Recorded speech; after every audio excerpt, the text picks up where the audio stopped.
Wow, Liverpool simply refuses to lie down, even when the script says they should. That was the overwhelming feeling at St. James's Park on Monday night, where Arne Slot's men escaped with a heart-stopping 3-2 win over Newcastle United, thanks to 16-year-old debutant Rio Ngumoha's strike in the 10th minute of added time. But here's where it gets controversial. Many observers believe Liverpool were fortunate, if not outright lucky, to leave Tyneside with all 3 points. Slot himself admitted as much in his post-match interview, yet he quickly pivoted to praise what he calls the team's mentality to fight. For anyone new to Premier League jargon, that phrase refers to the collective willpower and resilience a squad shows when the match seems lost and the crowd is against them. Let's unpack how the drama unfolded. Setting the scene, St. James's Park was crackling with energy, amplified by the ongoing transfer tug-of-war involving Newcastle striker Alexander Isak, whom Liverpool have been openly pursuing. Imagine tens of thousands of home supporters determined to make life miserable for the visiting champions. Exactly the kind of environment where mental toughness becomes as valuable as technical skill. Against the run of play, in the 35th minute, Ryan Gravenberch shocked the home crowd by finishing Liverpool's first meaningful attack to make it 1-0. For newcomers, against the run of play simply means Newcastle had been dominating possession and chances up to that point. Flashpoint moment. Deep into first-half stoppage time, Newcastle's Anthony Gordon, filling in up front while Isak watched from the bench, was sent off after a VAR review for a reckless lunge on Virgil van Dijk. Was that red card harsh?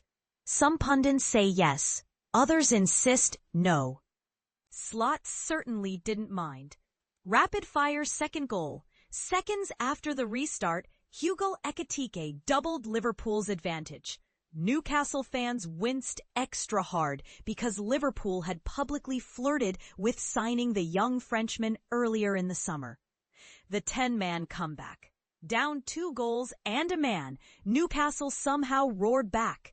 Midfielder Bruno Guimaraes coolly finished to cut the deficit, and substitute William Osula leveled the match, sending the stadium into delirium.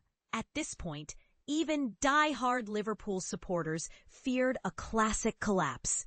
The twist nobody saw coming. Enter Rio Ngumoha. At just 16 years old, barely old enough to drive in the UK, the academy graduate found himself in the right place at the right time, guiding home a low cross in the 100th minute. One swing of his boot turned a possible cautionary tale into an instant fairy tale debut. And this is the part most people miss. Slot wasn't celebrating champagne football. He praised the grit of a team that survived chaos while fielding midfielder Dominic Szoboszlai as an emergency right back. Fancy patterns out from the back? Hardly. Instead, Liverpool relied on old-fashioned perseverance in a hostile environment, a term Slot used more than once. He even compared the night to last season's wild Merseyside derby at Everton, another match where the Reds thrived on bedlam rather than pure technical brilliance. According to Slot, such nights matter just as much, if not more, than routine 4-0 wins when it comes to forging champions. Of course, not everyone buys that narrative. Critics argue that consistently playing below par but scraping wins is unsustainable over a 38-game campaign. Others question whether VAR decisions and deep pocket transfer power tilt the scales unfairly in Liverpool's favor. So what do you think? Was this simply the mark of title-winning resilience, or did Liverpool ride their luck and generous officiating? Are last gasp victories proof of elite mentality or warning signs that